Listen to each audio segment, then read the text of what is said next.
सध्या लोकसभेची निवडणूक अगदी तोंडावर आली आहे. अशा वेळी सर्वच पक्षांकडून आपापल्या उमेदवारांची चाचपणी सुरू आहे. प्रत्येक पक्षानं उमेदवार निश्चित करण्यासाठी काही निकष आखलेत. या निकषांमध्ये बसणाऱ्या उमेदवारांना पक्षाकडून उमेदवारी जाहीर केली जाणार आहे. अशाच पद्धतीचे दोन प्रमुख निकष भारतीय जनता पक्षाकडूनही लावण्यात आल्याचं समोर आलंय आणि याच दोन निकषांमध्ये बसणाऱ्या उमेदवारांना भाजप लोकसभेच्या रिंगणात उतरवणार आहे. मात्र या निकषांमुळेच आता महाराष्ट्रात भाजपच्या 12 विद्यमान खासदारांचा पत्ता कट होण्याची चिन्ह निर्माण झालेत. भाजपनं आखलेले हे दोन निकष आणि त्यामुळे कोणत्या खासदारांचा पत्ता कट होणार याच संदर्भात आपण या व्हिडिओतून जाणून घेणार आहोत. नमस्कार, मी प्रणव ढमाले. आपण पाहताय फॉर द पीपल न्यूज. लोकसभेसाठी भाजप नेते विनोद तावडे यांनी केंद्रीय स्तरावरील पहिली यादी जाहीर केली. मात्र या यादीत महाराष्ट्रातील एकाही जागेचा उल्लेख करण्यात आला नव्हता. महाराष्ट्रात भाजपला एकनाथ शिंदे आणि अजित पवार यांना सोबत घेऊन जागा वाटप करायचंय. अशा परिस्थितीत भाजप 32 ते 37 जागांवर लढणार असल्याच्या बातम्या वारंवार समोर येत असतात. मात्र सर्वाधिक जागा भाजप लढण्याच्या तयारीत असलं तरी प्रत्येक जागेवर भाजपच्या इच्छुक उमेदवारांची संख्या देखील अधिक आहे. अशा परिस्थितीत भाजप समोर कोणत्या उमेदवाराला तिकीट द्यायचं हा मोठा सवाल आहे. यासाठीच भाजपच्या पक्षश्रेष्ठींकडून दोन प्रमुख निकष लावल्याचं सांगितलं जात आहे. हे दोन निकष कोणते ते देखील पाहूया. पहिला निकष आहे तो म्हणजे खासदारांच्या स्ट्राईक रेटचा. स्ट्राईक रेट म्हणजे एकापेक्षा जास्त निवडणूक लढणाऱ्या खासदारांना प्राप्त झालेल्या मतांची आकडेवारी. गेल्या विधानसभा निवडणुकीनंतर भाजपच्या यशाचं विश्लेषण करताना देवेंद्र फडणवीस यांनी एक शब्द सातत्यानं वापरला. निवडणुकीत आमच्या पक्षाचा स्ट्राईक रेट सर्वोत्तम होता. त्यामुळे लोकसभेला उमेदवारी देताना आता भाजप खासदारांचा स्ट्राईक रेटच बघणार असल्याची शक्यता आहे. ज्या खासदारांचा स्ट्राईक रेट कमी आहे त्यांची तिकीटं कापली जाण्याची शक्यता आहे. यासाठी भाजप नेतृत्वाकडून 3 अंतर्गत सर्वे करण्यात आलेत. यानंतरचा प्रमुख निकष आहे तो म्हणजे सामाजिक समीकरणांसह स्थानिक पातळीवरील राजकारण. तिकीट जाहीर करताना भाजप पक्षश्रेष्ठी स्थानिक राजकारण लक्षात घेणार असल्याचं समजतंय. यामध्ये विद्यमान खासदारांबद्दल असलेली नाराजी, निवडून येण्याची हमी असलेल्या मजबूत उमेदवारांची आवश्यकता, 3 पेक्षा अधिक वेळा निवडून आल्यानं काहींच्या तिकिटाबद्दल असलेले आक्षेप, अशा प्रमुख निकषांच्या आधारे तिकीट वाटपाचे निर्णय घेतले जातील.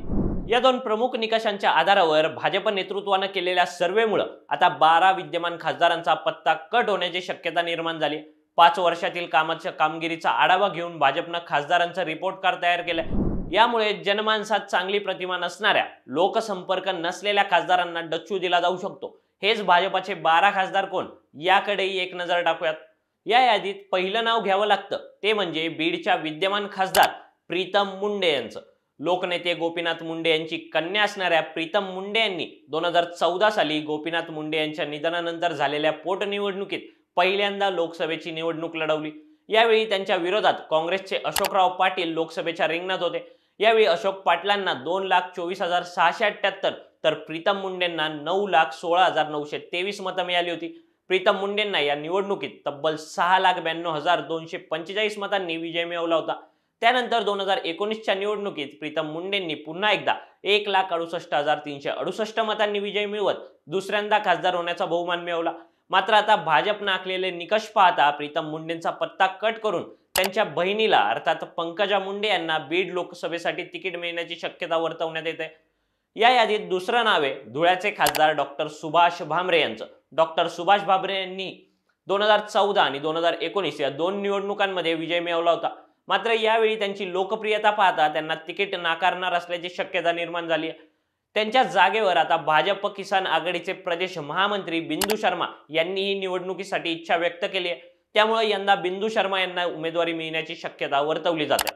यादीतलं तिसरं नाव आहे ते म्हणजे सोलापूरचे खासदार जय सिद्धेश्वर स्वामी यांचं.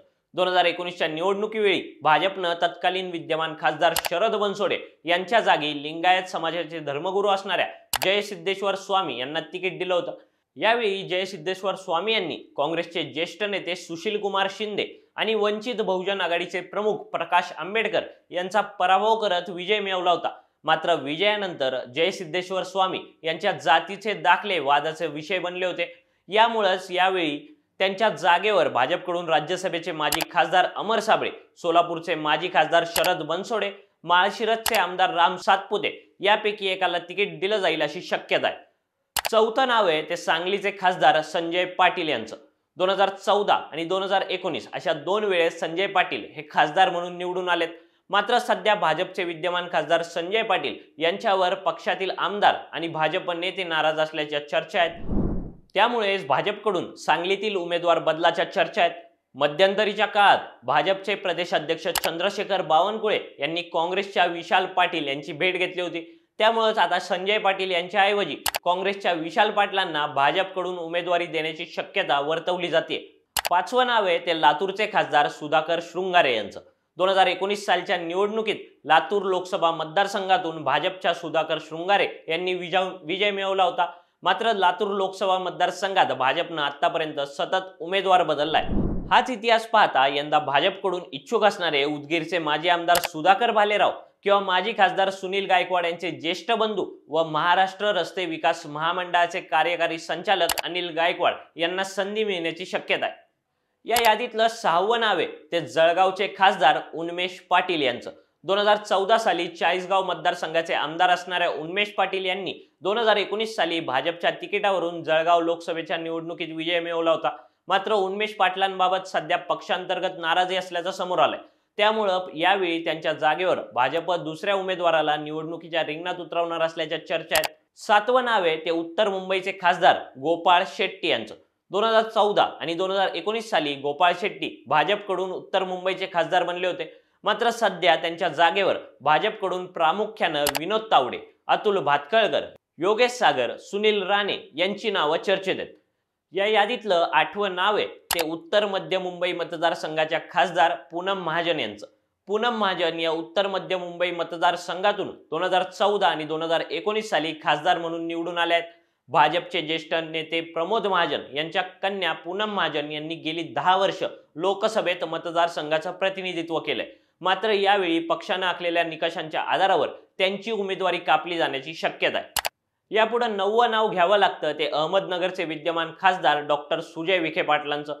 2019 ला काँग्रेस पक्षातून ऐनवेळी भाजपमध्ये आलेले महसूल मंत्री राधाकृष्ण विखे पाटील यांचे पुत्र डॉक्टर सुजय विखे हे भाजपच्या तिकिटावर निवडून आले। मात्र यावेळी डॉक्टर सुजय विखे पाटलांचं तिकीट कापलं जाण्याची शक्यता आहे। त्यांच्या जागेवर भाजपचे विधान परिषदेचे सदस्य माजी मंत्री राम शिंदे यांनी पक्षाकडे उमेदवारी मागितली आहे। याशिवाय महायुतीत राष्ट्रवादी काँग्रेसचे पारनेरचे आमदार निलेश लंके यांनी लोकसभा निवडणूक लढण्याचं सांगितलंय। यामुळे यंदा या जागेवर कोण लढणार याकडे लक्ष लागलंय। यादीतलं 10वं नाव आहे ते नांदेडचे खासदार प्रताप चिखलीकर यांचं। 2019च्या लोकसभा निवडणुकीत प्रताप चिखलीकरांनी माजी मुख्यमंत्री अशोक चव्हाणांचा पराभव करत विजय मिळवला होता। मात्र प्रताप चिखलीकरांबाबत पक्षांतर्गत नाराजी असल्याची माहिती समोर आली आहे। यामुळेच त्यांच्या जागेवर यंदा दुसरा उमेदवार भाजपकडून रिंगणात उतरू शकतो। या यादीतलं 11वं नाव आहे ते वर्ध्याचे खासदार रामदास तडस यांचं। 2014 आणि 2019 या दोन्ही लोकसभा निवडणुकांवेळी भाजपच्या रामदास तडस यांनी वर्धा लोकसभा मतदारसंघातून विजय मिळवलाय। रामदास तडस आता तिसऱ्यांदा निवडणूक लढवण्यासाठी इच्छुक आहेत, पण यंदा भाजप उमेदवार बदलेल अशी चर्चा आहे। त्यामुळेच रामदास तडस यांचा पत्ता कट होण्याची शक्यता आहे। या यादीत 12वं नाव आहे ते रावेरच्या खासदार रक्षा खडसे यांचं। एकनाथ खडसे यांची सून असणाऱ्या रक्षा खडसे यांनी 2014 आणि 2019 सालच्या निवडणुकीत रावेर लोकसभा मतदारसंघावर कमळ फुलवलं होतं। मात्र रक्षा खडसे यांना पुन्हा उमेदवारी दिल्यास भाजपमध्ये अंतर्गत नाराजी निर्माण होण्याची शक्यता आहे। याशिवाय महाविकास आघाडीकडून रावेर लोकसभेसाठी एकनाथ खडसे उमेदवार असण्याची चिन्ह आहेत। त्यामुळेच यंदा रक्षा खडसे यांचा पत्ता कट होण्याची शक्यता आहे। हे होते भाजपचे 12 विद्यमान खासदार ज्यांना पुन्हा उमेदवारी मिळेल का असा सवाल आता उपस्थित होतोय। तुम्हाला या बाबतीत काय वाटतं ते खाली दिलेल्या कमेंट बॉक्समध्ये कळवा। व्हिडिओ आवडला असेल तर लाईक करा आणि अशाच नवनवीन व्हिडिओसाठी फॉर द पीपल न्यूजला सबस्क्राईब करायला विसरू नका। धन्यवाद।